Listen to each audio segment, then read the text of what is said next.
Përshëndetje të nderuar miq. Historia sot e radhës është një histori shumë e dhimbshme. Është një histori shumë e gjatë, unë nuk do dua të humb kohë, dua ta lexoj, por do ju kisha lutur dëgjoni deri në fund sepse është një dramë vete.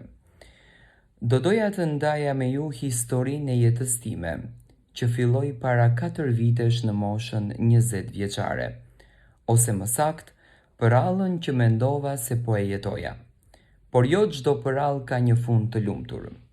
Jam rritur mes zhurmës dhe jo mes gëzimit, mes lotëve e jo mes buzëqeshjes. Në një shtëpi ku nuk festoheshin ditëlindjet, ku dhuratat ishin një ëndër e largët, ku dashuria ishte e rrallë dhe dhuna një përditshmëri. Baba ishte emigrant, vinte një herë në 7 apo 8 muaj. Por nuk sillte mall, sillte frikë. Rihte në nëntime, vëllain tim, mua pa arsye, vetëm për të ndjerë veten të fortë. Dhe unë që e vogël, humba besimin tek burrat, tek figura e një mashkulli që duhet të të mbroj e jo të të shkatëroj. Nuk besoja në dashuri. Thosha me veten, nuk dua të martohem, nuk dua të vuaj si mamim. Por jeta më vuri përballë një diçkaje që unë nuk e prisja. Një ëndër, po një ëndër e përsëritur, një djalë zeshkan, i gjatë, më përqafonte dhe më jepte ngrohtësi. Nuk I shihja fytyrën, por ndjeja paqe. Më shkrua në Facebook një djalë, Edi, I bukur, I ngjajshëm me atë që më doli në ëndër. E pranova, nuk e njihja, por zemra mu ngjesh krejtësisht. U lidhëm shpirtërisht, flisnim me orë të tëra, ndanim gjithçka. Mendoja se ndoshta pas gjithë atyre dhimbjeve, Zoti më dha një bekim të madh. Kur u takuam, ndjeva për herë të parë siguri. Ai më bëri një dhuratë, një byzilik me inicialet tona. Ishte dhurata ime e parë nga një mashkull. E çmova shumë sepse ishte simboli një dashurie që mendova se ishte tepër e vërtet. Por pastaj, gjithçka ndryshoi. Ai u fto, u tërhoq dhe më tha një të vërtetë që nuk e dija. Ishte pjesë e komunitetit rom. Nuk më bëri përshtypje se nuk jam raciste, por mendova baban tim, fanatikun që mezi pranonte të më linte të qeshja, jo më të dashurohesha me dikë nga një komunitet që nuk e respektonte. I tregova mamit, qau, por më pa të lumtur.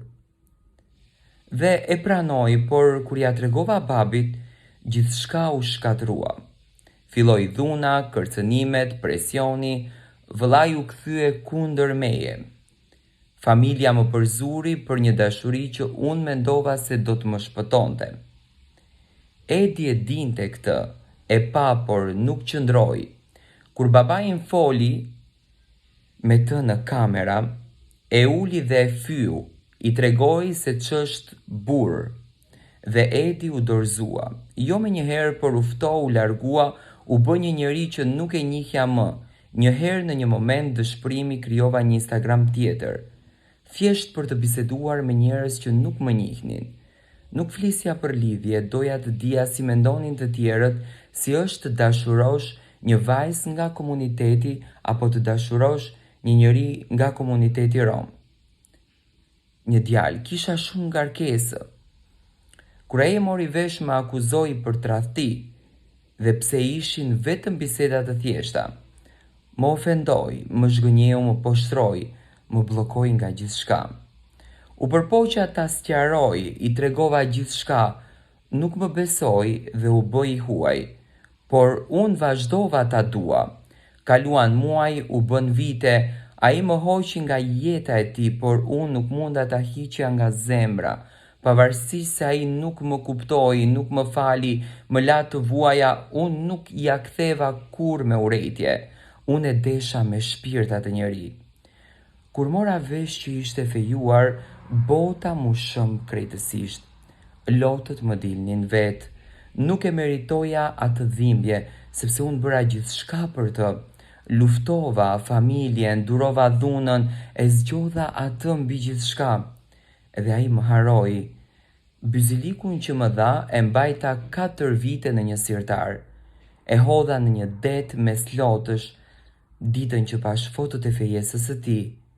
Edhe sot më del në ëndër, madje së fundmi e pash me një fëmijë në ëndër, një fëmijë që kërkonte baban, një mace që më tha më harove dhe u zgjova me një boshllëk që nuk di ta shpjegoj.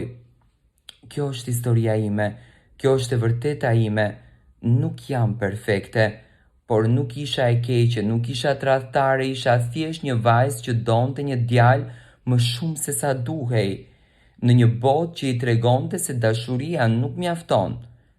Kur mungon durimi, mirëkuptimi dhe forca për të qëndruar pranë dikujt në të gjitha stuhit. Dhe tani unë dua t'i flas.